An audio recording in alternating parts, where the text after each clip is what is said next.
Assalamualaikum guys, hope you all are well. So this video is about pharmacology. As you guys know कि pharma जो है वो सब ही specialities में important है, लेकिन मेजरली मेडिसिन और एनेस्थीसिया जो है ना, इन दो स्पेशलिटीज़ के लिए बहुत ज़्यादा इम्पॉर्टेंट है। और इनमें से भी अगर बात करें तो एनेस्थीसिया के लिए ज़्यादा इम्पॉर्टेंट है, क्योंकि एनेस्थीसिया में सिर्फ 3 ही चीज़ें हैं जिनके ऊपर ज़्यादा फोकस किया जाता है। एक तो गैस लॉस है जो कि स्पेशलिटी के हिसाब से हैं, बाकी तो जो चीज़ें हैं वो आपने करनी ही है, ठीक है। इसके लिए आप एनेस्थीसिया को किस तरह प्रिपेयर करना है, इसके लिए अलग से एक वीडियो है, उसका लिंक देख सकते नीचे मेंशन है, वहाँ से आप ये वीडियो देख सकते हैं, ठीक है। तो गैस लॉस है सबसे पहली चीज़, दूसरी है न्यूरो, और तीसरी है यहाँ पर फार्मा, ठीक है। इसी डोमेन में से जो एक्स्ट्रा यानी कि पेपर 2 में जो भी क्वेश्चंस आते हैं वो इसी डोमेन में से आते हैं, ठीक है। तो उसमें जितने भी पास्ट पेपर्स में आए हुए एमसीक्यूज हैं वो सब इस वीडियो के अंदर इंक्लूड होंगे, ठीक है। इसके अंदर क्योंकि दो ही चीज़ें पूछी जाती हैं कि एक तो आप बताएं कि ड्रग ऑफ चॉइस क्या है, कोई भी स्पेसिफिक आपको एक कंडीशन दे दी जाएगी, ठीक है, या फिर आपको कोई ऑर्गेनिज्म दे दिया जाएगा और डायरेक्टली पूछ लिया जाएगा कि ड्रग ऑफ चॉइस क्या है, या फिर कोई स्पेशल कंडीशन, सपोज नियोनेट है या ओल्ड एज है या फिर स्टेटस एपिलेप्टिकस है, ठीक है, कोई भी कंडीशन दे दी जाएगी, उसके हिसाब से पूछा जाएगा कि कौन सी यहाँ पर एंटीबायोटिक देंगे, या फिर कोई स्पेसिफिक साइड इफेक्ट पूछ लिया जाएगा।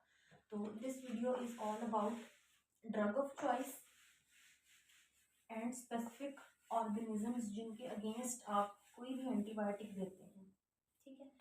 तो स्टार्ट करते हैं। सबसे पहले है हमारे पास स्टैफ ऑरियस, ठीक है।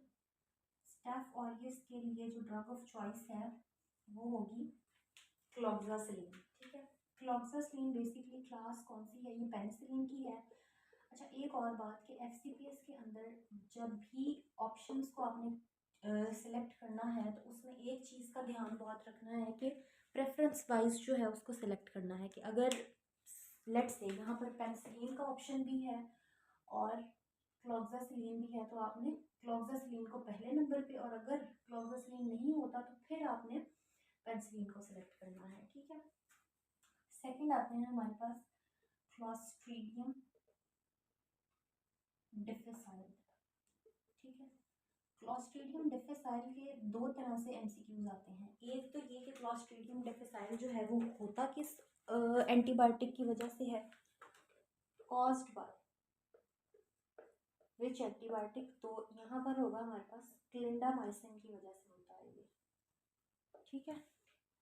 और अगर पूछेगा कि इसका ट्रीटमेंट क्या है तो ट्रीटमेंट के अंदर भी दो ऑप्शन हमारे पास आते हैं, एक है मेट्रोनिडाजोल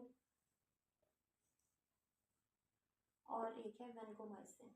अब आपने कब मेट्रो करना है और कब वेंकोमाइसिन को चूज़ करना है, तो अगर तो उसने कोई सीवियर कंडीशन दी है कि बहुत सीवियर इन्फेक्शन है और मेट्रोनिडाजोल फेल हो गई है, ठीक है, इन दो सिचुएशंस में आपने वेंकोमाइसिन को चूज़ करना है, अदरवाइज मेट्रोनिडाजोल को ही सिलेक्ट करना है, ठीक है। थर्ड पे अब हमारे पास आ जाता है कि एक पेशेंट है, उसकी स्प्लीनेक्टमी हो गई है, ठीक है। स्प्लीनेक्टमी के बाद आफ्टर स्प्लीनेक्टमी वो कौन कौन सी इन्फेक्शंस से ज़्यादा प्रोन है, तो 3 तरह के ऑर्गेनिज्म है जो कि इनकैप्सुलेटेड ऑर्गेनिज्म है जिससे ज़्यादा प्रोन हो जाते हैं। उसमें क्या है, एच, एस और एन, ठीक है। Haemophilus influenza, Haemophilus influenza, Streptococcus,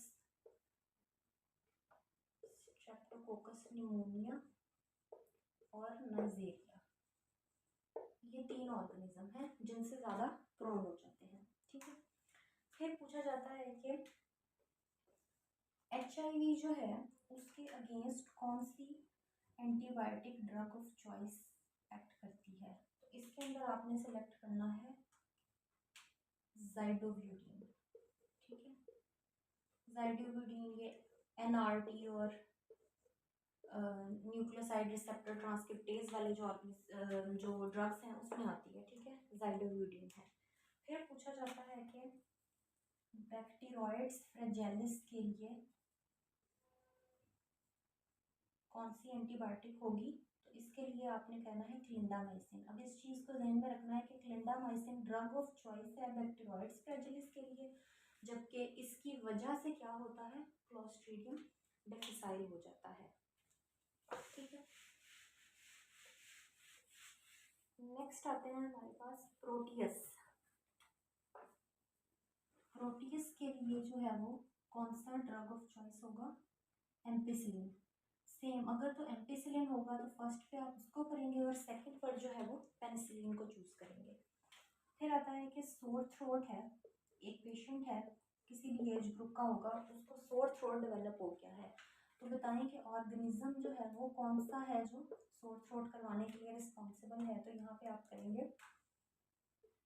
Streptococcus. ठीक है, स्ट्रेप्टोकोकस पायोजीन्स। फिर नेक्स्ट है हमारे पास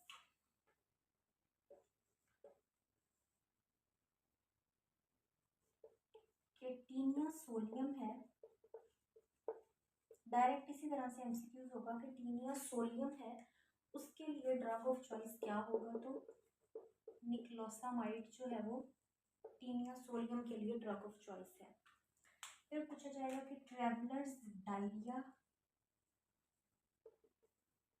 के लिए कौन सा एंटीबायोटिक जो है वो बेस्ट है। तो अगर तो इसके अंदर नॉरफ्लॉक्सासिन का ऑप्शन होगा तो उसको आप सिलेक्ट करेंगे। नॉरफ्लॉक्सासिन जो है वो टेट्रासाइक्लिन क्लास में से है। ठीक है, अगर ये ऑप्शन नहीं होगा तो फिर आप जाएंगे सेकंड प्रायोरिटी है डायफिनॉक्सालेट। ठीक है, अगर नॉरफ्लॉक्सासिन होगा तो उसको चूज करेंगे, अदरवाइज डायफिनॉक्सालेट को करेंगे। ठीक है, ये है ट्रैवलर्स डायरिया के लिए। इसके बाद आता है कि जेंटामाइसिन से रिलेटेड जो है ना, जो कि एक अमाइनो ग्लाइकोसाइड है, इससे रिलेटेड एमसीक्यूज में क्या पूछा जाता है कि ये मस्थीनिया ग्रेविस के अंदर जो है ना, मस्थीनिया ग्रेविस के अंदर कौन सी एंटीबायोटिक है जो कॉन्ट्रा इंडिकेटेड होती है, तो उसमें आपने क्या सिलेक्ट करना है, जेंटामाइसिन। ठीक है, मजीद इसका ये है कि जो भी अमाइनोग्लाइकोसाइड होगा वो ऑटोटॉक्सिक होगा, कभी कभी इसके साइड इफेक्ट भी पूछ लिए जाते हैं, और वो नेफ्रोटॉक्सिक भी होगा। ठीक है, ऑटोटॉक्सिक, नेफ्रोटॉक्सिक है, और स्पेसिफिकली जो जेंटामाइसिन है वो मस्थीनिया ग्रेविस के अंदर कॉन्ट्राइंडिकेटेड है।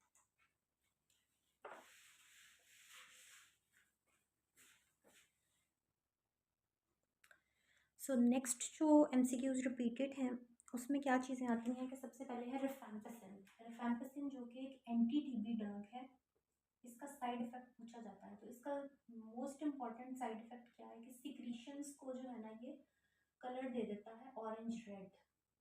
ठीक है, ऑरेंज रेड कलर की सिक्रीशंस होती हैं। ठीक है, मज़ीद जो इसके बारे में एक और चीज़ पूछी जाती है कि ये कौन सा ऐसा ड्रग है जो इनहिबिट करता है ट्रांसक्रिप्शन को।